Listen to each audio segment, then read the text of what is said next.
deposita los desechos que generes en el lugar adecuado. Comencemos por dejar de ser a nivel individual agentes contaminantes.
Muy buenas tardes, estimados televidentes y radioyentes. Hoy, 20 de junio, estamos conmemorando que hace exactamente 24 años se dio a conocer la Carta de los 5 héroes prisioneros del Imperio al pueblo norteamericano. Por primera vez, luego de 3 largos y realmente difíciles años enfrentando acusaciones de toda índole y todos los prejuicios posibles en la única ciudad del mundo donde no se podía realizar el juicio a los 5, salían del anonimato, el caso salía del anonimato en Cuba. Se daba a conocer por primera vez en la prensa cubana. Queremos conmemorar esta fecha del 20 de junio, justamente estrenando hoy un documental realizado por el Centro Fidel Castro. Su realizadora está aquí conmigo para dar a conocer las impresiones de los 5 en un hecho posterior, lo que ocurrió el 28 de febrero del año 2015, cuando por fin y después de una larga espera se encontraron los 5 con Fidel. De eso vamos a hablar ya con mi invitada, Yunet López Ricardo. Bienvenida, querida. Muchísimas gracias, encantada de acompañarla hoy. Que siempre, bueno, que no es la primera vez que estás aquí, que vuelves y vuelve tu trabajo, para nosotros siempre bienvenido, porque tiene la misión de recoger los testimonios, infinitos testimonios de todas las personas que tuvieron algún tipo de relación importante con Fidel. Eso es lo que haces como periodista, como investigadora y como realizadora en el Centro Fidel Castro. Sí, Arlene, en el centro tenemos el Fondo de la Palabra, que es un repositorio donde albergamos y atesoramos la maravilla, porque son los recuerdos de las personas que de un modo u otro tuvieron la oportunidad de compartir con el comandante en jefe, que estuvieron a su lado, dígase las taquígrafas, los escoltas, los ayudantes, economistas, escritores, periodistas, que una vez ya pude entrevistarla a usted para de atesorar su testimonio. Y con todo este tesoro, entonces lo que hacemos son materiales audiovisuales como documentales y libros. Ya este documental, 5 horas con los 5, es el 4º documental que hemos realizado. El primero fue el primer abrazo sobre el primer viaje del comandante a la Unión Soviética, el pelotero mayor sobre la relación del comandante con los atletas del béisbol cubano.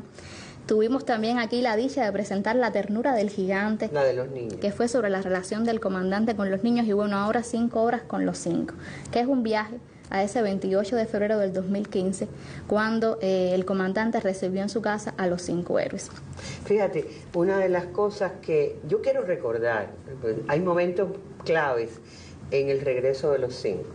Yo puedo rememorar muchos momentos durante su prisión porque como periodista cubrí de cerca el acontecimiento, el duro acontecimiento, pero ya en su regreso está el concierto de Silvio, donde cantan El Necio, y hay otros momentos realmente memorables. Bueno, primero el abrazo con Raúl, y cuando uno ve por primera vez a Adriana embarazadísima y que ya venía Gema por el camino, nació en enero y ellos llegaron el 17 de diciembre del 2014.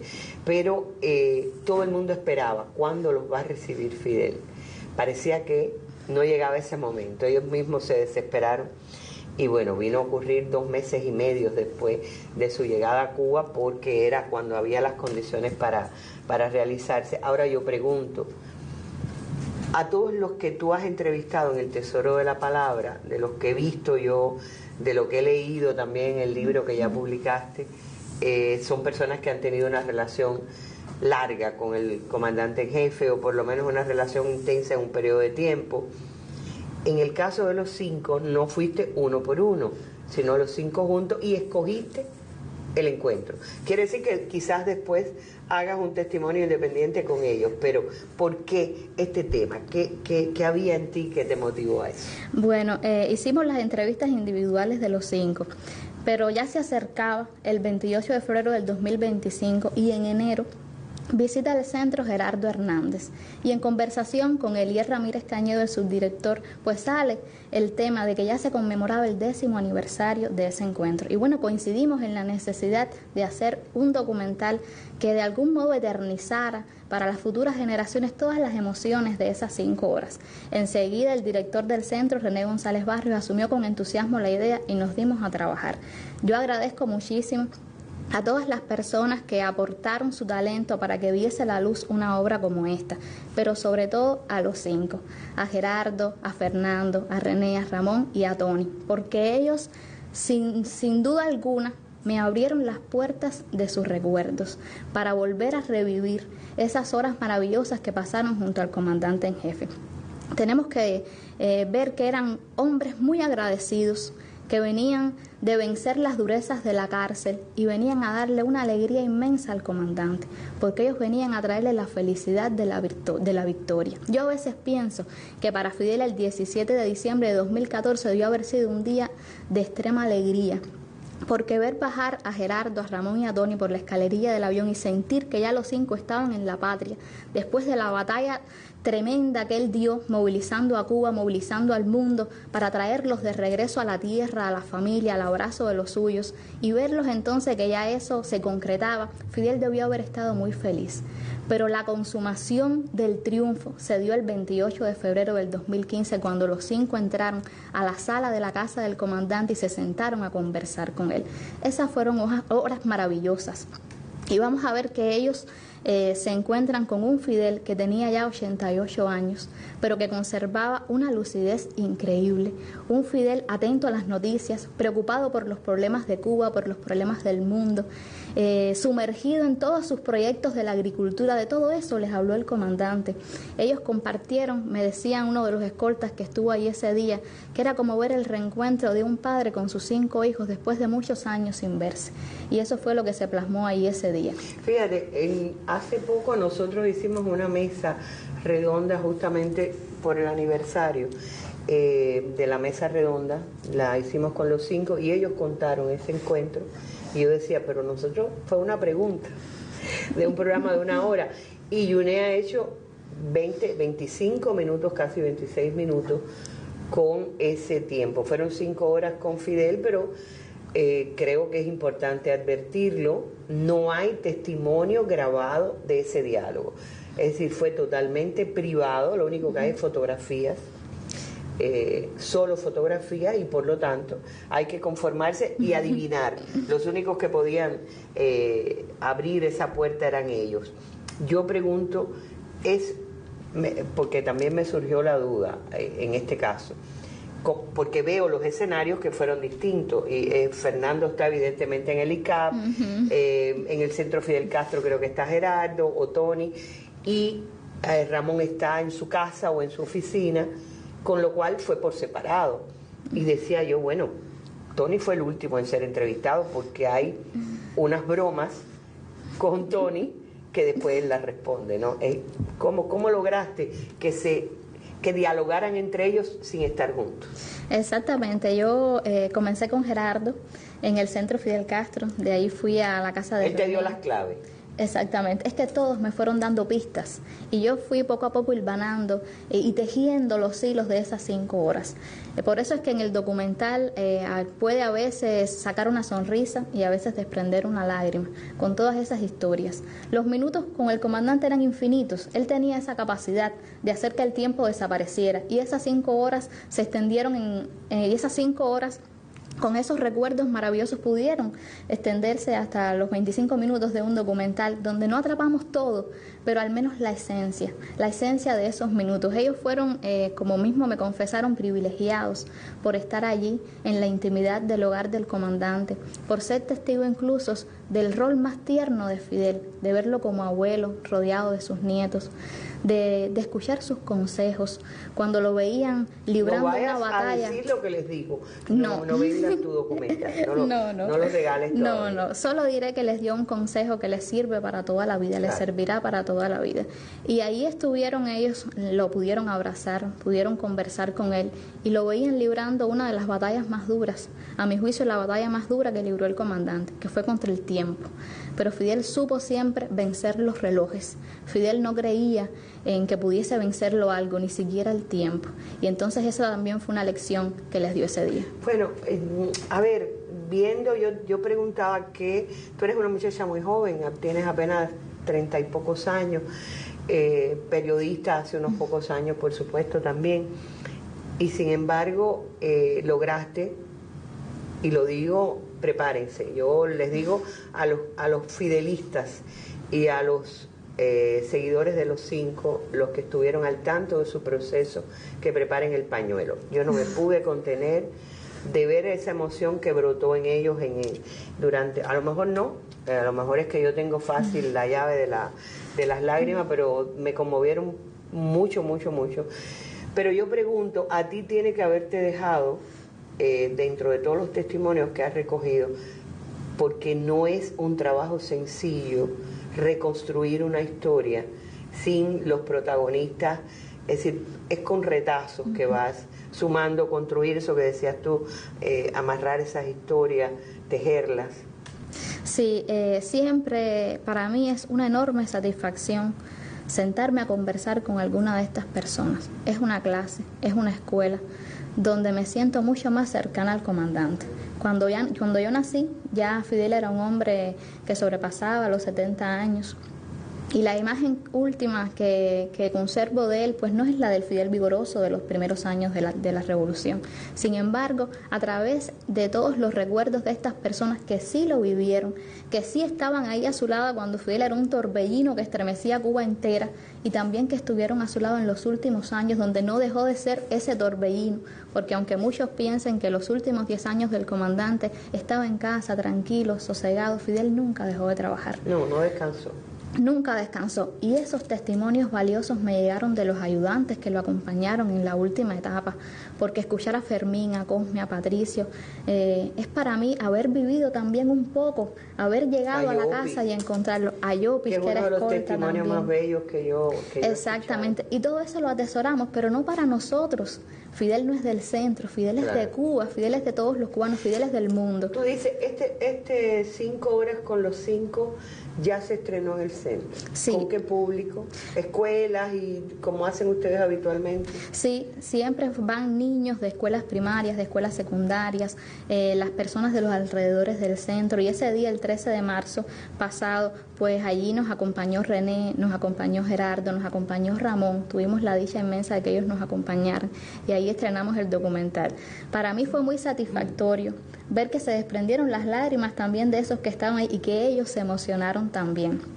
Yo creo que del encuentro, aunque no existen grabaciones fílmicas, pero sí están las fotografías, ni audio, pero están las fotos y las fotos cuentan. Ahí se ven las emociones, se ve la sonrisa de Fidel que se reía como un niño escuchándolos y se ve la satisfacción también de ellos. Hay que tener en cuenta de que ellos le habían dado muchísimo orgullo al comandante con su firmeza, con su resistencia, con la moral que demostraron enfrentando los rigores de la cárcel y ahora regresaban a darle la felicidad del triunfo.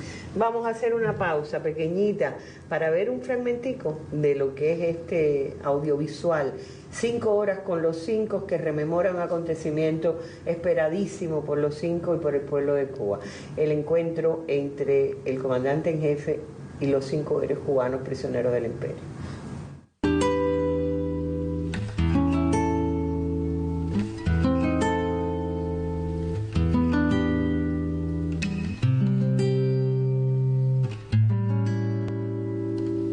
Solo les digo una cosa, volverán.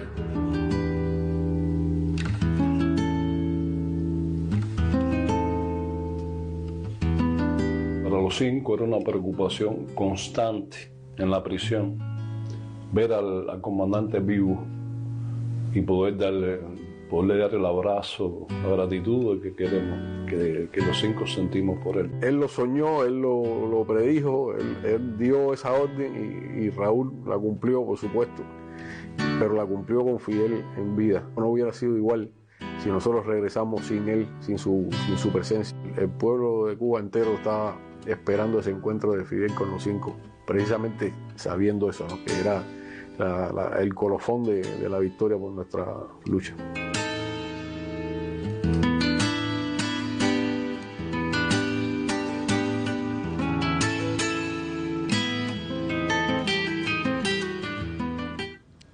Y van 10 años de ese encuentro, lo verán, lo notarán entre las imágenes de aquel encuentro y las imágenes de hoy, del testimonio recogido por Junet.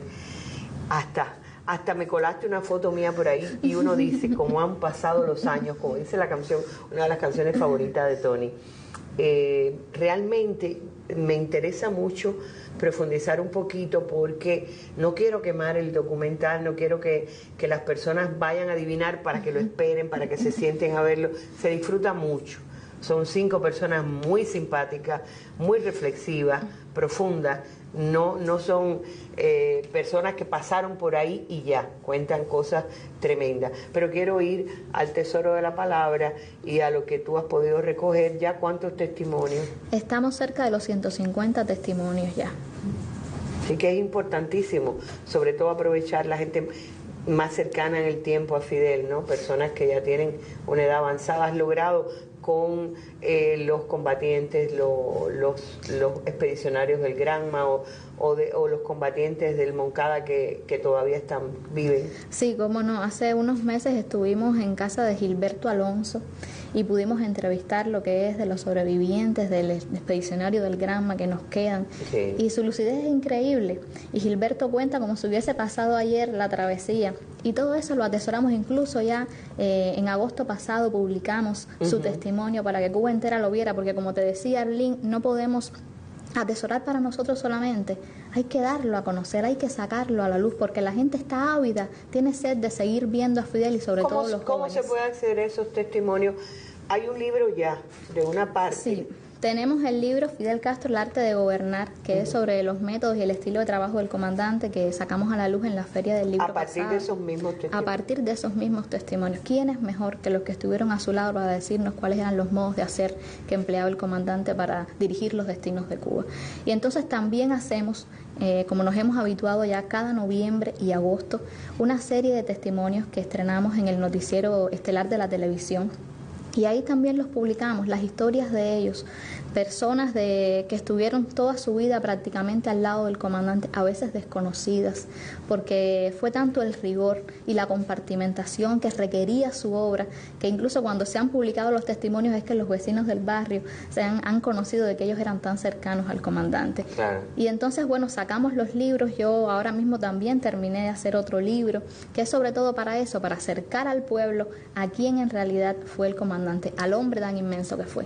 Bueno, yo imagino que ustedes tienen como todos los centros de trabajo, y particularmente el Centro Fidel Castro, tendrá un plan para el centenario en que tendrás tú mucho trabajo. ¿Qué hay?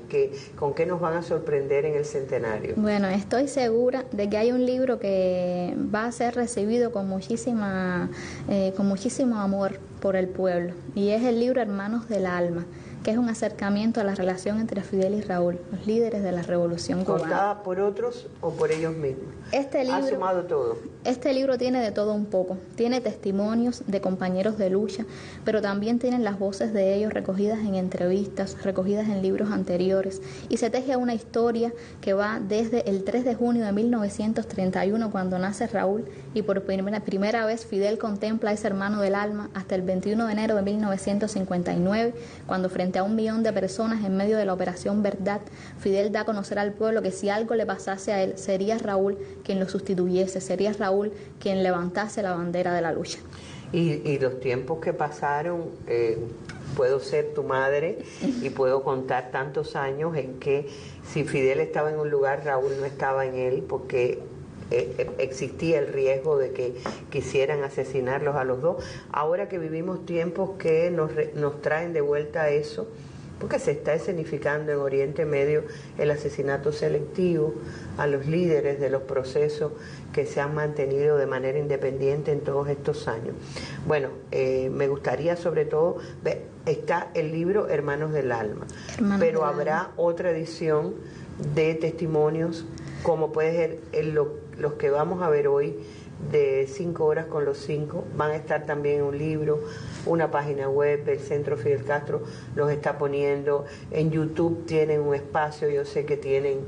Me gustaría que informaras para que los interesados lo vean.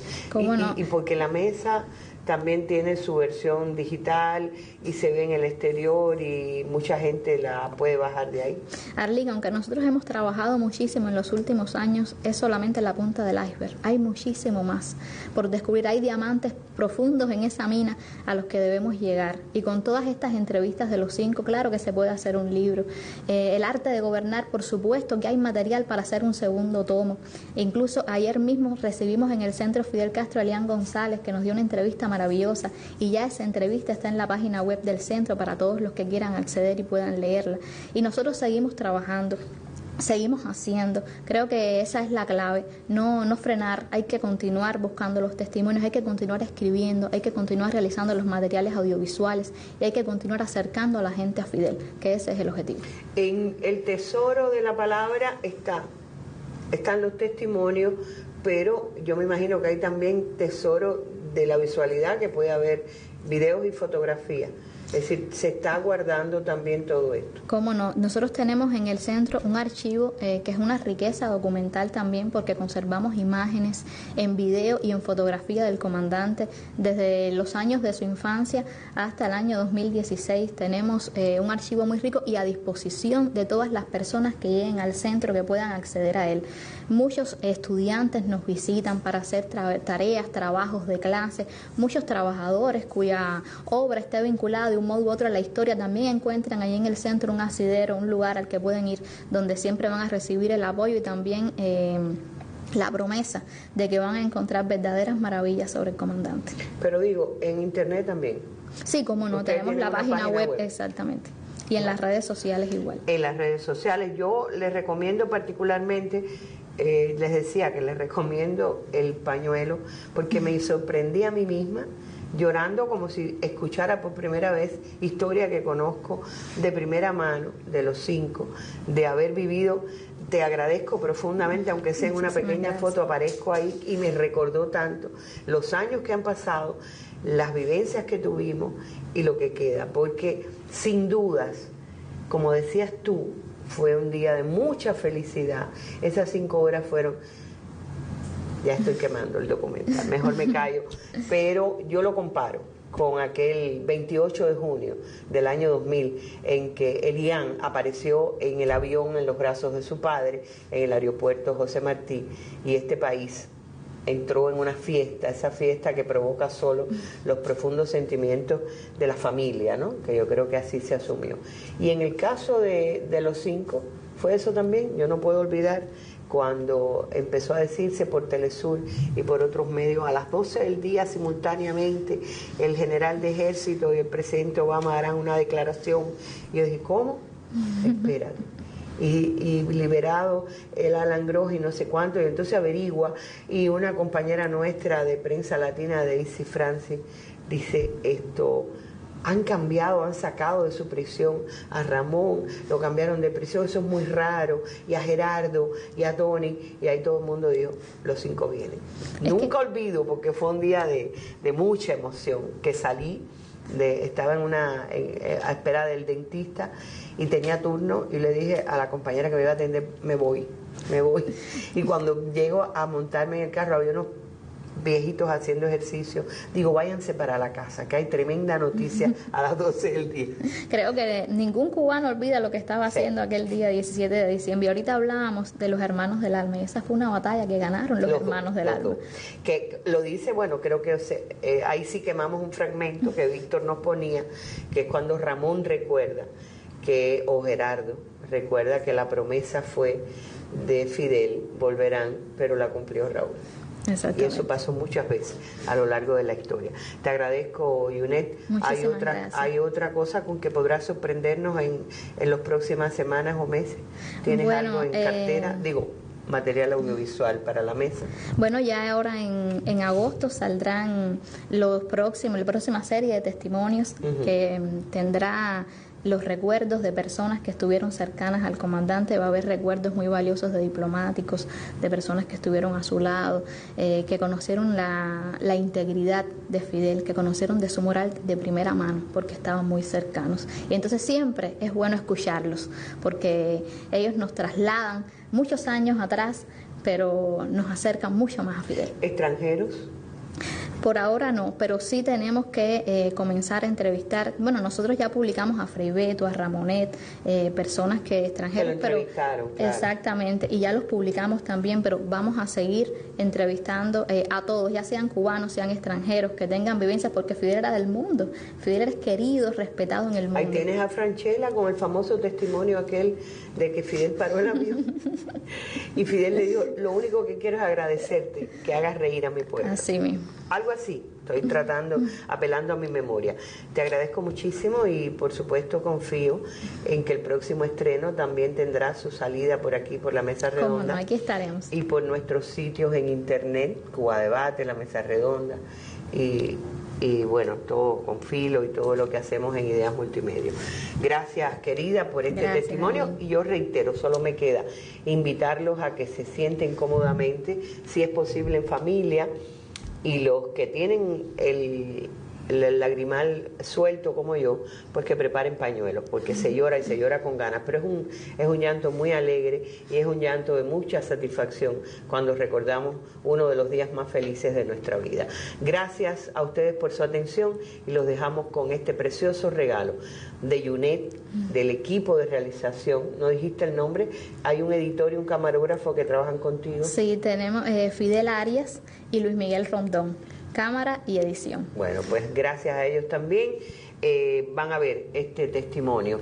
5 horas con los 5. Se abrieron el pecho, sacaron el corazón y de qué manera lo cuentan. Aquí van a reír y a llorar, se los aseguro. Muy buenas tardes, estimados televidentes y radioyentes. Bueno, digo radioyentes porque espero que lo oigan, pero también traten de verlo en imágenes. Hasta un nuevo encuentro en la Mesa Redonda. Muy buenas tardes.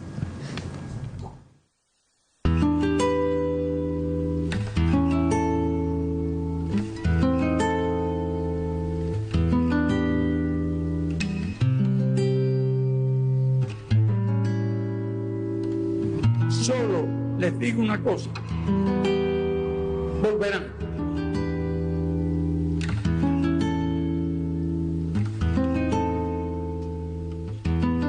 Para los 5 era una preocupación constante en la prisión ver al comandante vivo y poderle darle el abrazo, la gratitud que queremos, que los 5 sentimos por él. él lo soñó, él lo predijo, él dio esa orden y Raúl la cumplió, por supuesto, pero la cumplió con Fidel en vida. No hubiera sido igual si nosotros regresamos sin él, sin su presencia. El pueblo de Cuba entero estaba esperando ese encuentro de Fidel con los 5, precisamente sabiendo eso, ¿no? Que era el colofón de la victoria por nuestra lucha.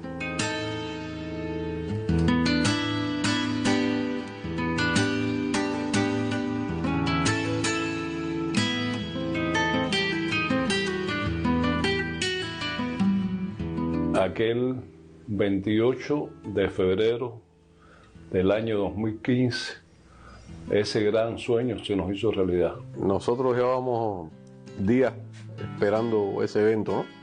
Porque habíamos llegado, como se conoce, el 17 de diciembre y habían transcurrido ya unas semanas. Y entonces ese día nos avisaron, estábamos, si mal no recuerdo, en una convención de la radio o algo así, y nos dijeron, van a ponerse unas guayaberas y que van a tener una reunión. Y entonces ya todo el mundo sabía o se imaginaba lo que era.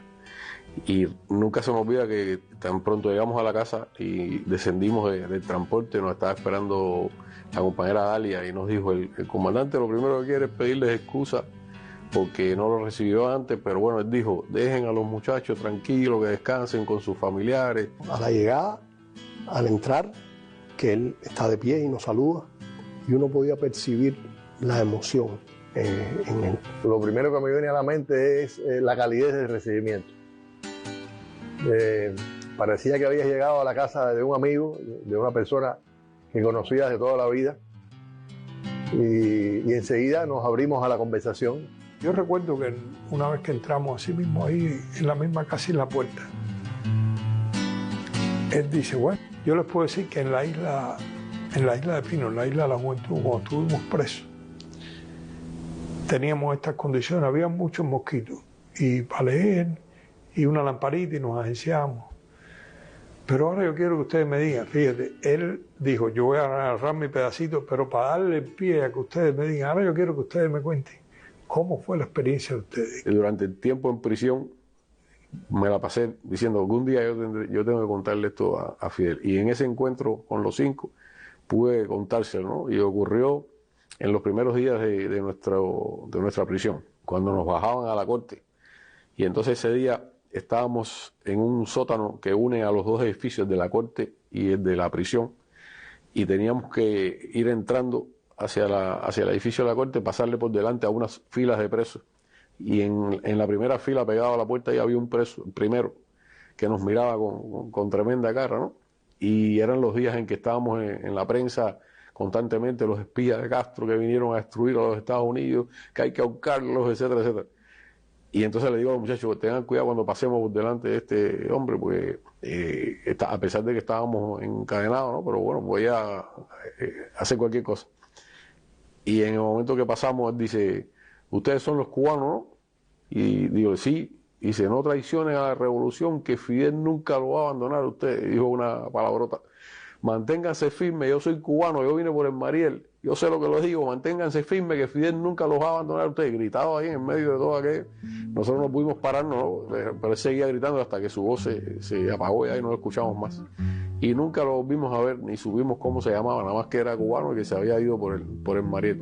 Pero eso se convirtió en un símbolo para nosotros. Y cada vez que pasaba algo malo, nos decíamos incluso de una celda a la otra, oye, acuérdate del Marielito, acuérdate del Marielito. Eso era un código que teníamos para darnos ánimo. Realmente el comandante no dijo nada, se emocionó nada más.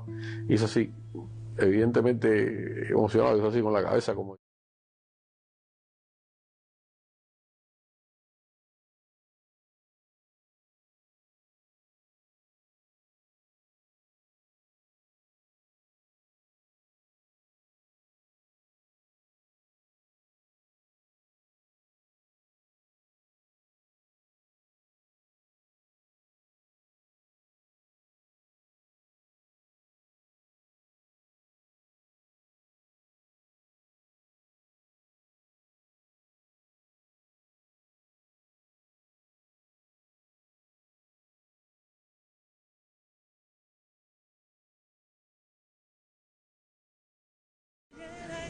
Y eso era una fortaleza extraordinaria. Siempre estuvo ahí con nosotros, siempre tuvimos la confianza de que jamás poderle fallar a Fidel. Estar en una celda con un radiecito que vendían cuando aquellos estábamos juntos en Miami, donde se escucha la radio de Cuba, y lo pudimos escuchar directamente. Ese volverán enérgico que a nosotros nos constituyó una inyección de ánimo tremenda, ¿no? La confianza. Fidel habló ya. Lo que el comandante decía se hacía. Lo que el comandante, no hubo una cosa que Fidel prometió que no cumplió. Y cuando el comandante dijo, los 5 volverán a aquella plaza ícono, la plaza del Cotorro, que dijo, van a pasar mucho tiempo, no va a ser una pelea de días, posiblemente es una pelea de años, pero solo les digo una cosa, volverán. Ya no había más nada que hablar. En ese momento, todo eso está presente en el impacto ese emocional, emotivo, significativo de ese encuentro. Fidel desde el primer instante nos trató como un padre, el padre amado, el padre querido, el padre que cuidó a sus hijos y lo quería ver de vuelta. El hombre humilde, sincero, honesto, que amaba a sus hombres. Fidel amó mucho siempre a sus hombres. Fidel siempre se entregó mucho en alma y cuerpo a la protección y al cuidado de sus hombres. A pesar de que ya obviamente su cuerpo mostraba, su apariencia física mostraba ya el efecto de los años y de la enfermedad por la que había atravesado, en su voz y en las cosas que decía, en la firmeza que mostró en sus planteamientos, en sus convicciones, uno no podía olvidar delante de quién estaba realmente. Alguien dijo una vez, encuentro con la historia, es como ver la historia, como tocar la historia, y así mismo era. Y uno, entre palabras y pensamientos y pensamientos, no podía dejar de pensar precisamente en eso, en a quién tenía delante y en cuánta historia teníamos la oportunidad de estar viviendo en ese momento. Un hombre excepcional, venerable, que se acerca a los últimos días de su vida con toda la dignidad y toda la gloria posible. Un gigante de la política, de la moral, de la autoridad, de la sabiduría. Él mantenía esa capacidad de impresionar, aún siendo un anciano, pero mantenía esa capacidad, era un hombre sabio. Los hombres sabios.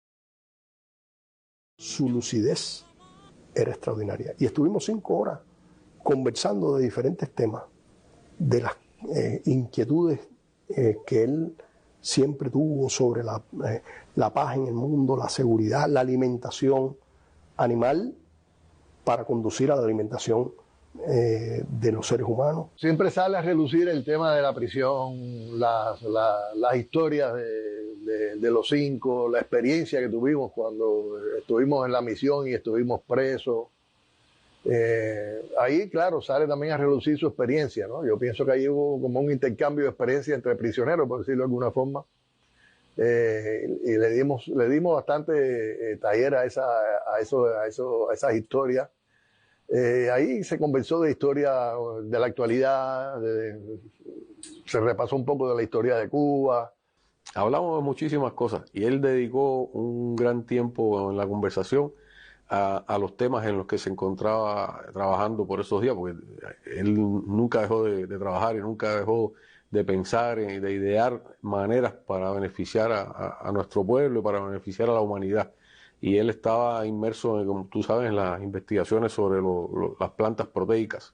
Ahí tenía varias muestras en pomos y de diferentes tipos de plantas, de productos que se hacían a partir de esas plantas. Hubo una ocasión que él nos dice, esperen, miren para acá, no hablen nada, y llama a Conchita por teléfono y empieza a hacerle preguntas, ¿no? Lo pone en altavoz para que nosotros escuchemos su manera de chequear determinadas cosas que habían en el proyecto que estaba desarrollando. Mostró hasta cierto pesar en un momento determinado por el hecho de que no se le estaba dando quizás la seriedad requerida al potencial que representan estas plantas en un mundo con tantos problemas de alimentación.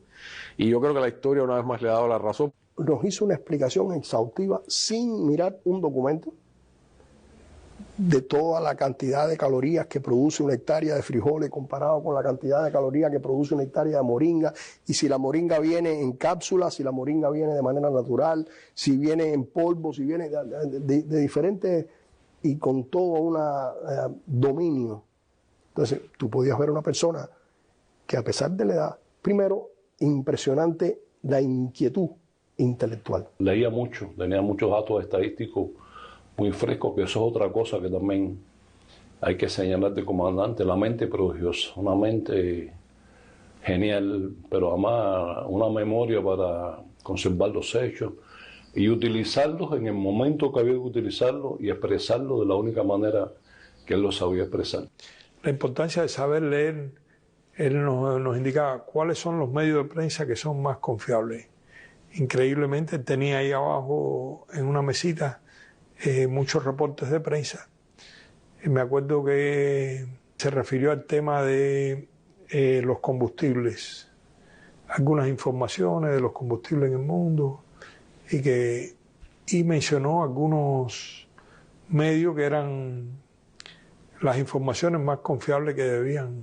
Es lo que te daba, la medida que se mantenía actualizado, sabía, ya tenía la experticia de saber discernir, pero sabemos que el comandante jefe era capaz de leer todas las páginas que le pusieran en la mano. Otra cosa que me impresionó es su preocupación por el futuro. O sea, Fidel vivía y pensaba en el futuro como si él lo fuera a vivir. Yo creo que mucha gente acostumbra a decir que va al futuro y regresa. No es eso, es que él lo piensa mucho. Y a mí me parece que ese interés en pensar sobre el futuro tiene mucho que ver con su preocupación por el género humano. Y tal vez con su, diría a lo mejor, insatisfacción con que no seamos los racionales que pudiéramos ser. Porque él era muy racional, un hombre que razonaba mucho, que pensaba mucho. Y a lo largo de toda la entrevista se mostró eso, un hombre inmenso. Para mí, para mis hermanos, el más grande de los hombres del siglo XX y el siglo XXI.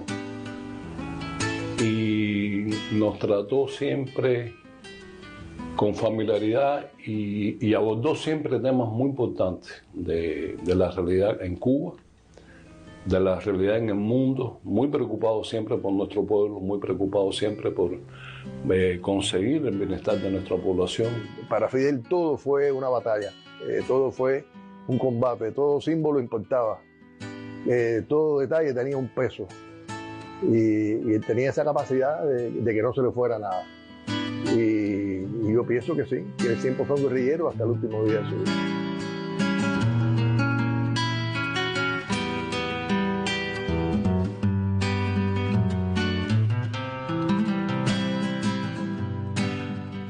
Hay algunas anécdotas divertidas que, bueno, los muchachos te podrán contar, de cosas que pasaron cuando nosotros a veces bromeamos con el flaco porque se cogió la conversación para el sol. Tony agarró su álbum de fotos de cuando él trabajaba en Santiago de Cuba, en el aeropuerto, en la ampliación del aeropuerto, que Fidel había estado varias veces por allá. Un álbum de fotos. Llega el momento de mi álbum. Ese es un momento que él quizás es de la risa que dice René.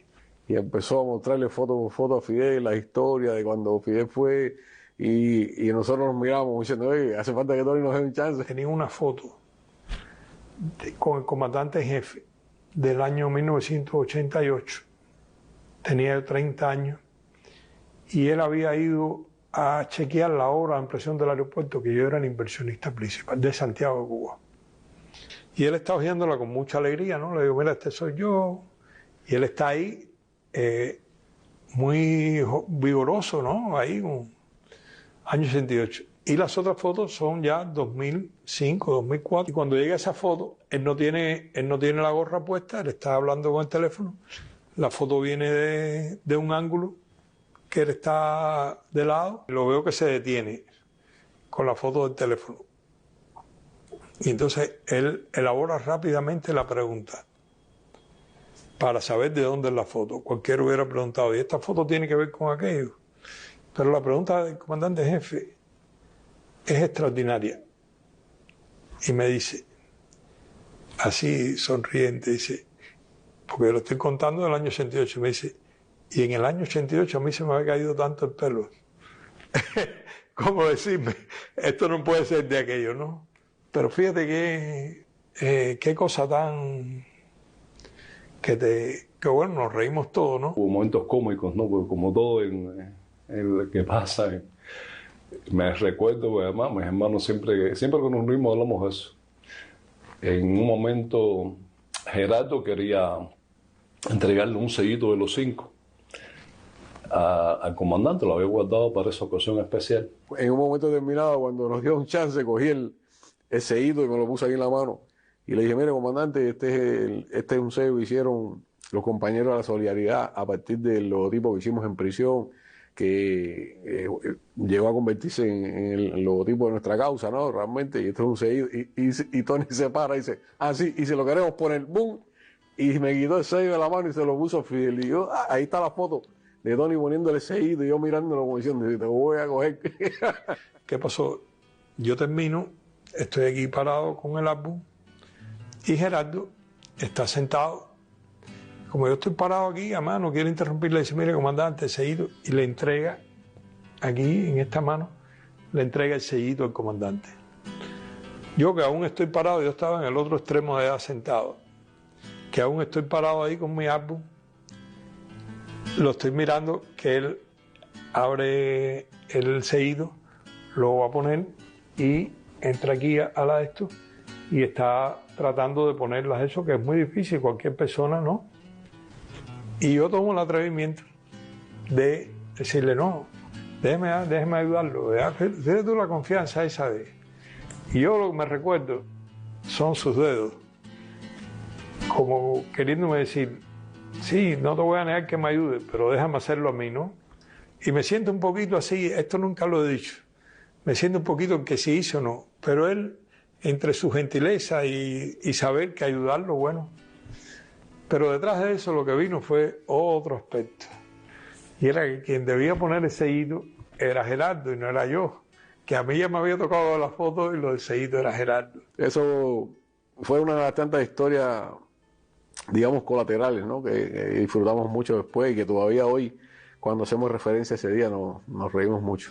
Todos ellos saben que en el fondo cualquiera de nosotros que lo hubiera hecho, pues, y en realidad todos sabemos también que el que le entregó el sellito, que le llevaba el sellito, que tenía ese detalle, fue Gerardo en nombre de los 5, que no era ni siquiera un problema de él, que era un reconocimiento de los 5 hacia él.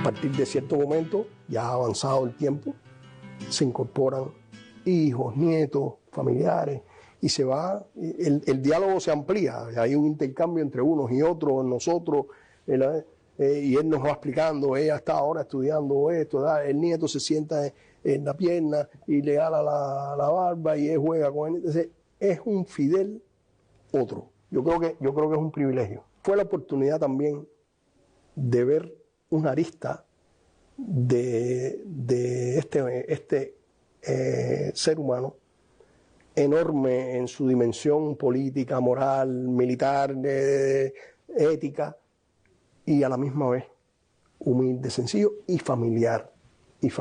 Fue una visita que él disfrutó. Realmente cuando uno se lee la reflexión que escribió, se da cuenta y él lo disfrutó y él sabía que esa era, estábamos celebrando en ese momento la victoria de los 5. Esas 5 horas, como bien él dice, transcurrieron muy rápido, ¿no? Esa reflexión que él escribe acerca del encuentro fue realmente muy lindo y recuerdo esa frase, fui feliz por casi 5 horas con los 5. Y realmente fue un encuentro familiar. Uno no podía menos que pensar en un padre, en un abuelo de cualquiera de nuestras familias sentado ahí compartiendo con nosotros. Fue algo muy lindo, de verdad. Conversamos con él muy amistosamente, muy así, como si hubiera pasado muchas veces, ¿no? Ya vino después el momento de despedirnos. Él fue hasta la puerta ahí con nosotros y bueno, hicimos el brindis aquel. Y quedaba la pregunta por hacer, ¿no? Una de las tantas que Ramón se atrevió a hacer.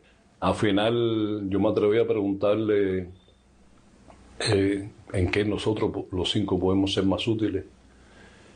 Y eso tomó un tiempo para responderme, fíjate, no me respondió inmediatamente, se tomó un tiempo que a mí me pareció una eternidad. Y entonces me dice, sean científicos, sean científicos.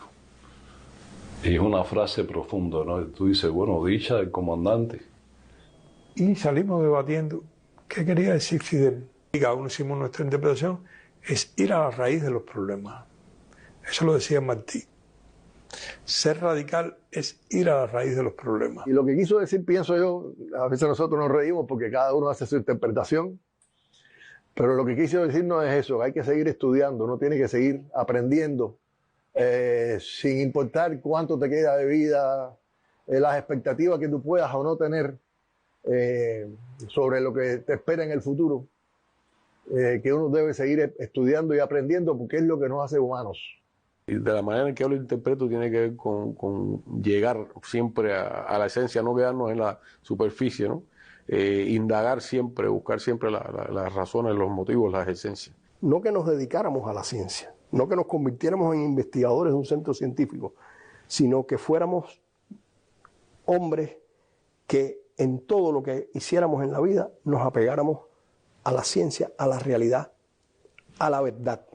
Y la despedida, bueno, un abrazo, un estrechón de mano, unas fotos que quedaron para la historia, afortunadamente. Nosotros le pedimos que no se pusiera de pie. No, comandante, no se ponga de pie. Nos acomodamos rápido, y salió la foto esa en que todo el mundo quería tocarlo, todo el mundo quería abrazarlo.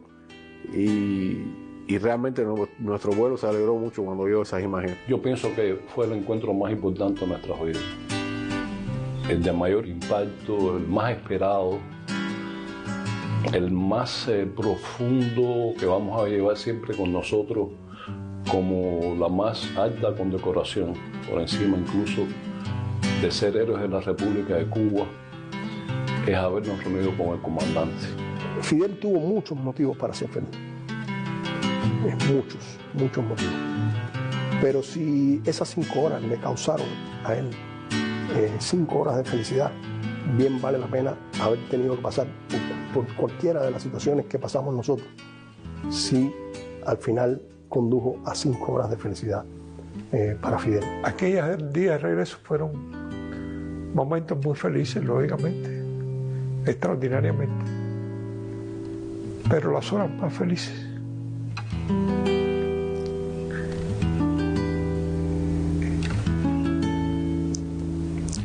yo diría incluso de la vida. No sabemos si fueron 5, pareciera que fueron 5.000 y faltaron muchas más. Pero seguimos teniendo. El encuentro con Fidel es constante, es todos los días.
Nosotros en el proyecto PROA hemos adquirido conocimiento sobre cómo producir las hortalizas y los vegetales para llevarle a los niños frescos a las escuelas. Contribuimos a una educación nutricional y educamos a los niños que coman hortalizas y vegetales. Nosotros los productores a través del proyecto PROA tenemos rotación de los cultivos, siembras mucho más bonitas, más resistentes, y así está la hortaliza y los vegetales en la mesa del cubano, de todos los niños del cubano. Tenemos que mantener una producción constante para de esta forma contribuir en la Agenda 2030 a una educación nutricional en nuestros niños.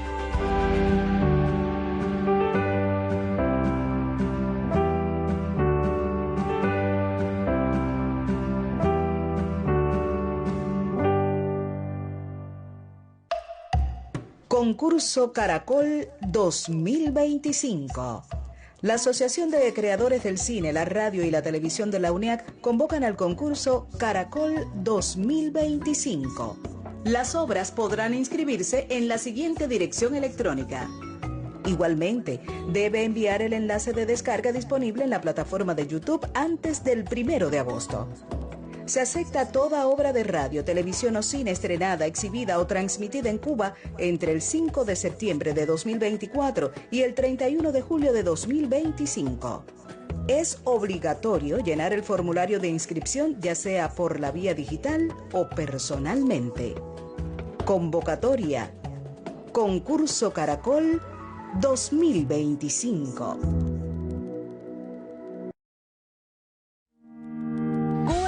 Nueva ley para la protección del patrimonio cultural y el patrimonio natural. 13 capítulos y su reglamento de implementación.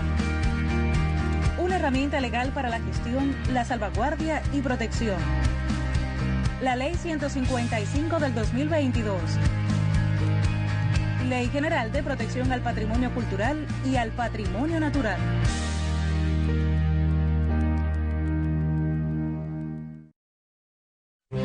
El consumo de drogas provoca sensaciones que terminan cuando sus efectos desaparecen. Al final, los problemas crecen. Las drogas te alejan de la familia y de los buenos amigos. Destruyen tu voluntad y te someten al abandono. Tu salud se quiebra y tu vida se acorta.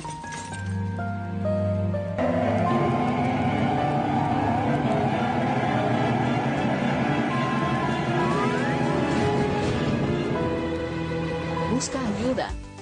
Acércate a tu familia, a los verdaderos amigos y sobre todo a un especialista. Nuestra salud pública te garantiza la ayuda que necesitas. Programa Nacional para el Adelanto de las Mujeres. Adelanto, sí, es lo mismo que desarrollarte. Es un término utilizado internacionalmente. Incluye a las mujeres que sufren manifestaciones de discriminación y violencias de género, mientras otras tienen privilegios por su edad, color de la piel, identidad. También se refiere a las mujeres que viven en sociedades donde la igualdad es la norma, pero existen relaciones desiguales con respecto a los hombres y lo que se considera masculino. El Programa Nacional para el Adelanto de las Mujeres es la agenda del Estado cubano para impulsar la igualdad de género en el país. Busca el avance de las mujeres cubanas y la igualdad de derechos y oportunidades. Es coherente con la nueva Constitución de la República y los compromisos internacionales contraídos por la isla sobre el tema. Programa Nacional para el Adelanto de las Mujeres, generando igualdad.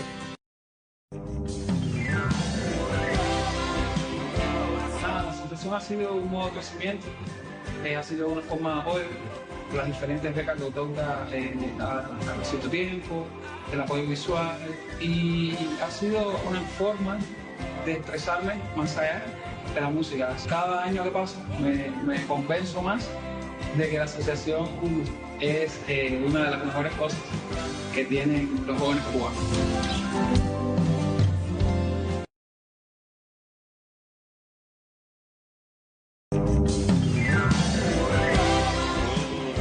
Dar fe de que la HES es una plataforma muy necesaria para los jóvenes que están iniciándose en la cultura cubana, y mi carrera no sería la misma sin el apoyo de una plataforma como la Asociación Hermanos Said. Así que no me queda nada más que agradecer a esta asociación, que más que asociación es una hermandad.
Intercambió Esteban Lazo con directivos del transporte como parte del ejercicio de fiscalización de la Asamblea Nacional al organismo. El presidente del Parlamento reiteró la relevancia del sector en el desarrollo del país. La Federación de Mujeres Cubanas intercambia con integrantes del Ministerio del Interior. La organización femenina impuso la condecoración aniversario 60 de la FMC a 15 combatientes del MINIM. Irán sostiene negociaciones con países europeos en medio de ataques sionistas a su territorio. Israel advierte a su población de una campaña militar prolongada y compleja. Un cordial saludo, ¿cómo está Giselle? Buenas noches. Muy bien, muy buenas noches. Rey Gómez y Giselle Filutelles les damos la bienvenida. Acompáñenos para que conozca lo más actualizado de nuestra agenda nacional e internacional. Usted lo sabe, ya son las 8. Comienza el estelar.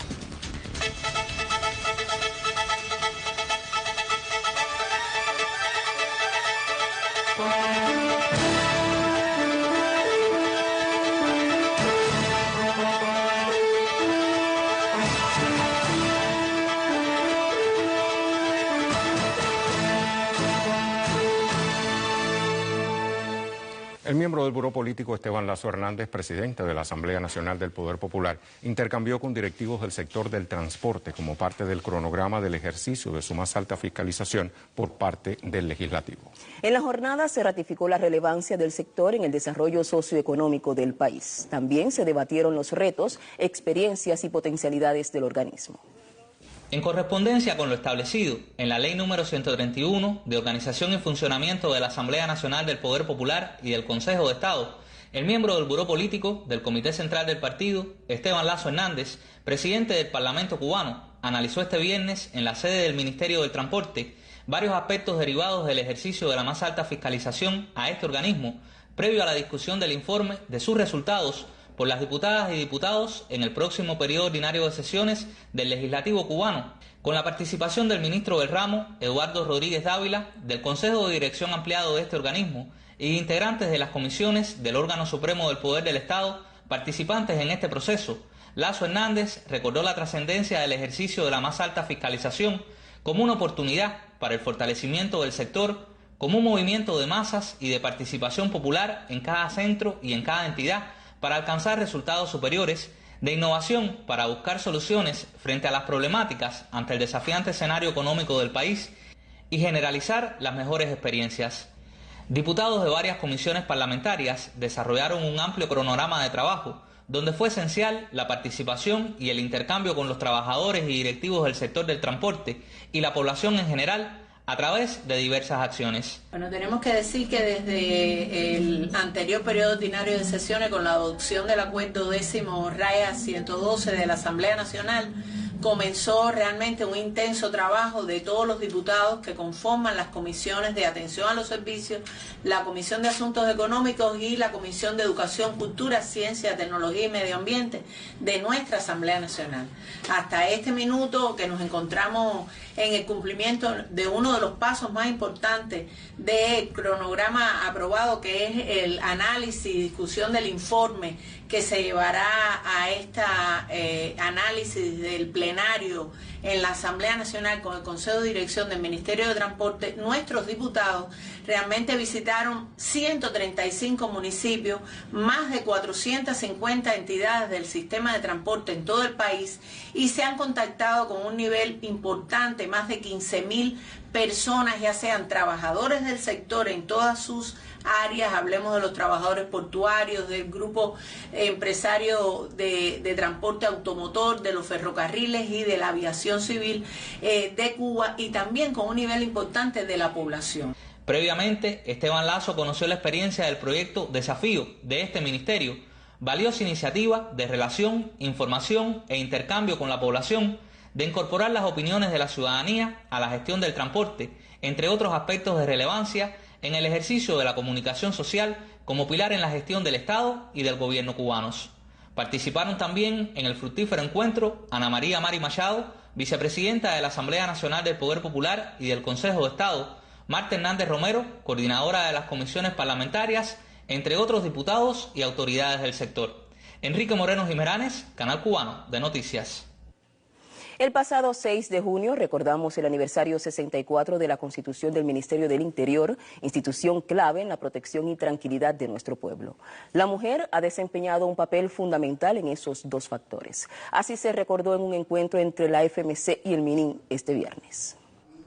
En el marco del aniversario 64 del Ministerio del Interior, se celebró un encuentro entre la Federación de Mujeres Cubanas e integrantes de la institución militar. El evento, presidido por Teresa Marelle Bougué, miembro del Buró Político del Comité Central del Partido Comunista de Cuba y secretaria general de la FMC, y el general de brigada Óscar Alejandro Callejas, jefe de la Dirección Política del MININ, fue un espacio para el intercambio de vivencias y el fortalecimiento de lazos entre ambas instituciones. La fecha sirvió también para reconocer la contribución de las cubanas en todos los ámbitos, desde la defensa hasta la construcción de una sociedad más equitativa. Uno de los momentos más significativos fue la entrega de la condecoración aniversario 60 de la FMC a 15 destacadas combatientes del MININ. Este sello conmemorativo distingue a quienes sobresalen por su compromiso y aporte al desarrollo de las políticas nacionales y al fortalecimiento de esta importante organización. La cita no solo fue un acto de reconocimiento, sino también una oportunidad para compartir experiencias y renovar el compromiso de seguir construyendo una Cuba más segura y justa, con las mujeres como protagonistas en todos los frentes. Laura Amelia, Canal Cubano de Noticias.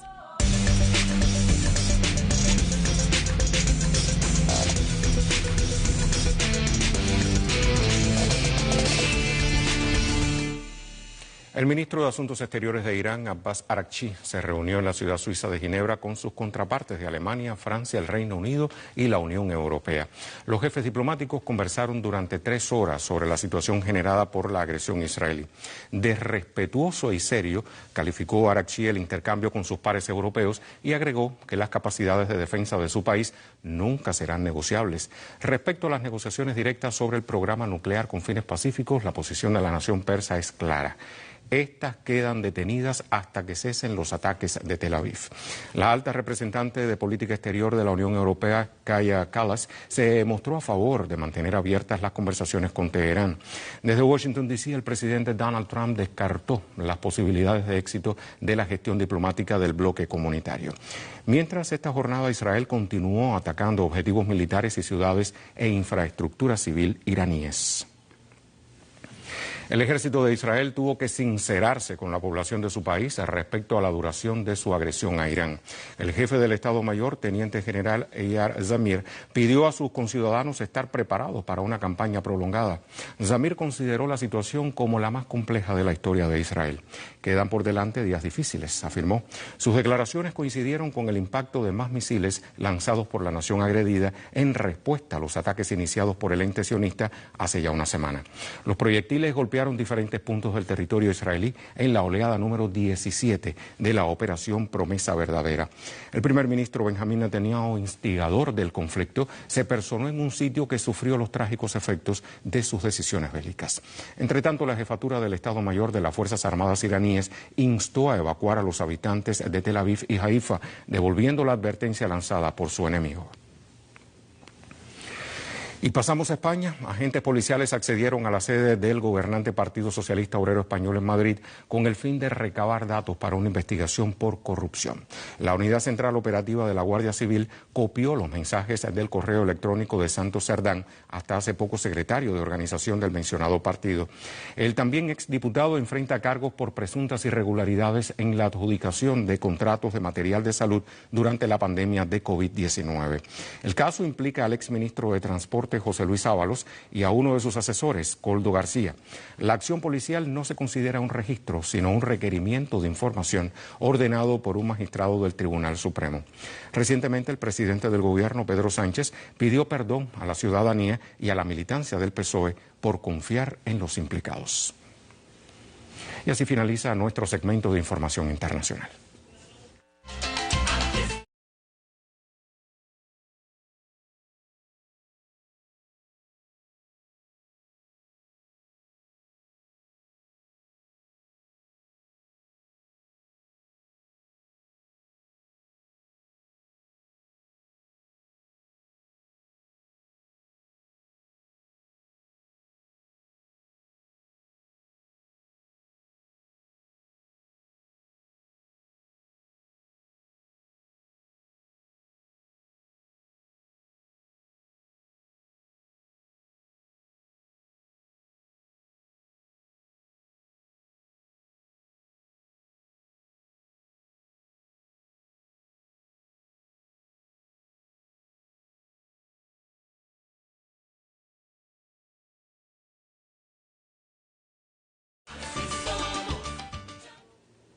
La empresa de cepillos y artículos plásticos Juan Antonio Márquez de Ciego de Ávila lidera la recuperación del plástico en el país.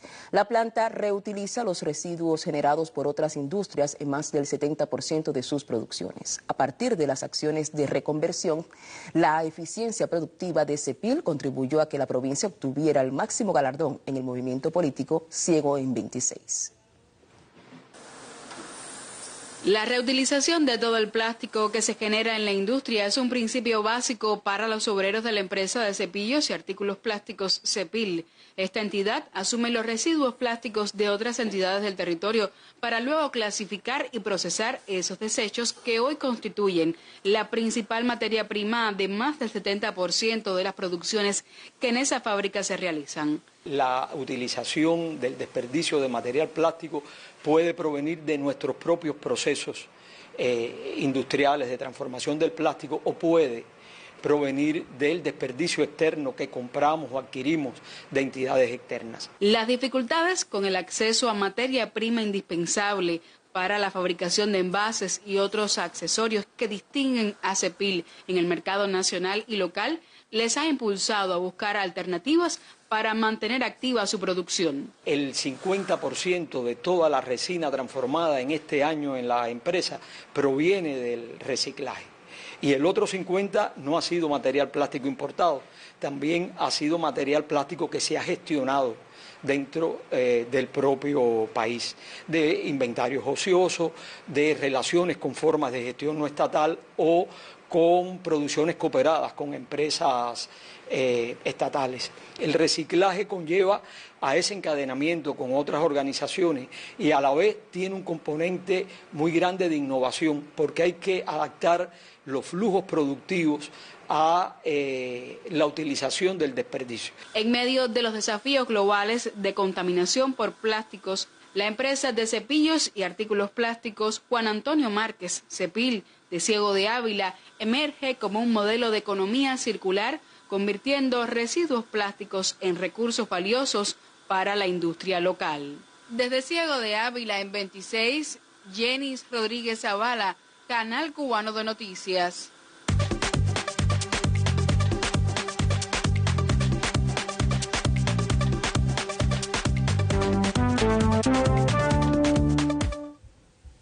Muy Buenas noches, ya estamos con los deportes en el estelar. Este viernes fue una jornada fructífera para los cubanos que asisten a la 10ª Copa Merengue de Tiro con Arco con sede en República Dominicana. De lo acontecido hoy tenemos el reporte del colega Enrique Portondo. 3 medallas de plata y 2 clasificaciones para los Juegos Centroamericanos y del Caribe en el 2026 fue el resultado de Cuba en la segunda fecha de la 10ª Copa Merengue de Tiro con Arco que hasta el domingo se celebra en el Parque del Este de República Dominicana. Los experimentados Hugo Franco y Javier Alejandro Vega, así como el novato Iván Manuel Pérez, vencieron 6-0 a El Salvador para adueñarse del segundo lugar en arco recurvo para el masculino, mientras que las mujeres integradas por Maidenia Sarduit, Maylin Paredes y Yarisa Pagán terminaron en la 4ª posición, aunque ya tienen sus boletos para la cita multirregional en el verano del 2026. Por su parte, en el compuesto, solo Lady Laura Arias y Omar Sabido tienen también sus cupos centroamericanos y en la discusión esta tarde de las medallas por equipos, al momento de redactar la información estaba en competencia. Buena jornada de Cuba en segunda fecha de la Copa Merengue de Tiro con Arco en su edición número 10. Enrique Portuondo, Canal Cubano de Noticias. Y ahora pasamos al béisbol. Les proponemos repasar la actuación esta jornada de los lanzadores cubanos contratados en Japón, Raidel Martínez y Liván Moinelo. Hoy trabajaron los 2 lanzadores cubanos en la Liga Profesional de Béisbol en Japón. En el Tokyo Dome, Raidel Martínez cosechó su 23º salvado de la campaña tras ponchar a los 3 bateadores que enfrentó en una entrada perfecta de relevo en el triunfo de 2-1 de los Gigantes de Yomiuri sobre los Leones de Seibu. El derecho pinareño mantiene su efectividad inmaculada luego de 28 salidas desde el bullpen y su segundo puesto en el departamento de rescates de la Liga Central. Por su parte, Liván Moinelo se fue sin decisión tras permitir apenas una carrera y 8 imparables en 6 capítulos de labor en el triunfo de 2-1 en 10 innings de los halcones de SoftBank sobre los Tigres de Hanshin en el estadio Koshien de Nichinomiya. El zurdo de vuelta abajo, que ponchó a 6 rivales y no otorgó boletos en el juego, dejó sus récords en 6-0 y su efectividad en 1.28. En Barek Miguel Elba Valdés, Canal Cubano de Noticias. Seguiremos al tanto del dúo estelar de pinareños en Japón. Ahora cerramos con judo. Enviamos desde este espacio una felicitación a Iván Silva, quien resultó electo como miembro de la Comisión de Atletas de la Federación Internacional de Judo. Los participantes en el recién concluido Campeonato Mundial de Budapest eligieron a sus representantes y el cubano figuró como delegado por la Confederación Panamericana. Silva cuenta con el subtítulo mundial de Bakú 2018, es campeón de los Juegos Panamericanos de Santiago 2023 y en múltiples ocasiones monarca de torneos continentales. Con este reconocimiento concluimos los deportes. Buenas noches. Buenas noches para ti, Angélica, y felicidades por la hermosa etapa de vida que está disfrutando en estos momentos. Y por vincular además de bien pequeño al bebé a la presentación de los deportes en el estelar. Quizás pronto tenemos a un comentarista deportivo. ¿Cómo no? Muchas gracias, Angélica, por estar con nosotros. Y el destacado pedagogo, historiador e investigador cubano Horacio Díaz Pendaz recibió hoy el título de doctor honoris causa de la Universidad de Matanzas en el contexto de la clausura del Seminario Nacional de Preparación del Curso Escolar 2025-2026. Presidieron la ceremonia Yuniansky Crespo Vaquero, integrante del Comité Central del Partido y jefa de su Departamento de Atención al Sector Social, junto a la doctora Naima Trujillo Barreto, ministra de Educación. La condición académica de doctor honoris causa fue otorgada por la Casa de Altos Estudios de Matanzas al doctor en Ciencias Díaz Pendaz, considerado paradigma de la enseñanza de la historia en Cuba. Un reconocimiento a una vida entera consagrada a la enseñanza, la investigación y la preservación de nuestra memoria nacional. Nosotros los que trabajamos en la educación tenemos que vivir como nunca antes, respetándonos entre nosotros, escuchándonos entre nosotros y construyendo colectivamente entre nosotros. Podemos estar convencidos de que somos un pueblo privilegiado. Busquen un martillo, un Fidel, para que vean que no abundan. La ocasión fue oportuna para la entrega de la Orden Fran País de primer y segundo grado a educadores con resultados meritorios, quienes han contribuido de manera relevante al sector. También docentes con destacada trayectoria, dedicados a la formación integral de las nuevas generaciones, recibieron la medalla José Tei, mientras la titular de Educación en el país reconocía a quienes desde sus cargos convierten el educar a los demás en el centro de sus vidas desde hace más de 15 años. La ministra reflexionó con los presentes, representantes del sector en toda Cuba, sobre lo estratégico del seminario que durante varios días preparó a los participantes para hacer del próximo curso otro desafío de los educadores cubanos y mantener la calidad y el sentido de pertenencia en las aulas. Finalmente se hizo pública la provincia donde se realizará el acto central nacional por el inicio del próximo curso escolar. Pinar del Río. Lisette Márquez, Canal Cubano de Noticias.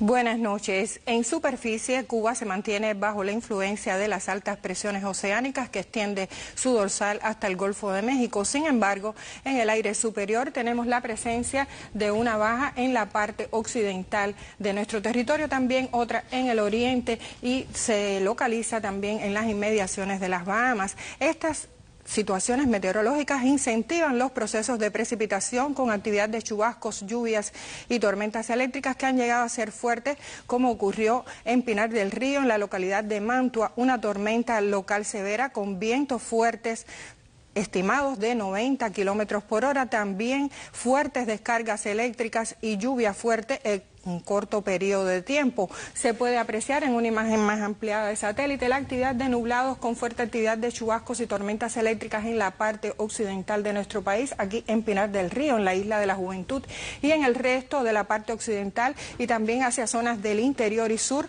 de nuestro archipiélago. Y mañana se mantienen muy similares las condiciones del tiempo. Estará amaneciendo con cielos parcialmente nublados en las regiones central y oriental, con poca nubosidad en la parte occidental. Desde el final de la mañana estará parcialmente nublado y se nublará en el occidente del país y hacia zonas del interior y sur de las regiones central y oriental, con algunos chubascos, lluvias y tormentas eléctricas. En la madrugada las temperaturas mínimas estarán elevadas con valores de 22 y hasta 25 grados Celsius, pueden ser superiores en localidades costeras e inferiores ligeramente hacia zonas del interior. El día será nuevamente cálido, con temperaturas máximas en la tarde de 32 y hasta 35 grados Celsius en la porción suroriental y también en algunas localidades del interior del resto del territorio nacional. Los vientos serán variables débiles y en zonas de la costa norte, central y oriental soplarán entre el nordeste y el este con velocidades entre 10 y 25 kilómetros por hora. Habrá oleaje en la costa norte oriental y poco oleaje en el resto de nuestros litorales, principalmente en horas de la tarde. Para los próximos 3 días se pronostica que se mantienen similares las condiciones del tiempo debido al paso de las ondas tropicales, las bajas superiores que incentivan los procesos de precipitación en horas de la tarde. Observen algunos chubascos, lluvias y tormentas eléctricas, como es típico en esta época del año, y las temperaturas extremas muy elevadas con valores de 33 y hasta 34 grados Celsius. Esto es todo en cuanto al tiempo. Que tengan un feliz día y hasta mañana. Hasta mañana, doctora. La primera secretaria de la Unión de Jóvenes Comunistas, Mavis Esteves Echevarría, y el ministro de Energía y Minas, Vicente de la O. Levi, encabezaron el acto de abanderamiento de la expedición Energía Joven, que durante la próxima semana estará en centros y empresas del país. Sus integrantes intercambiarán sobre la situación del sistema eléctrico nacional y qué se hace en aras de su restablecimiento.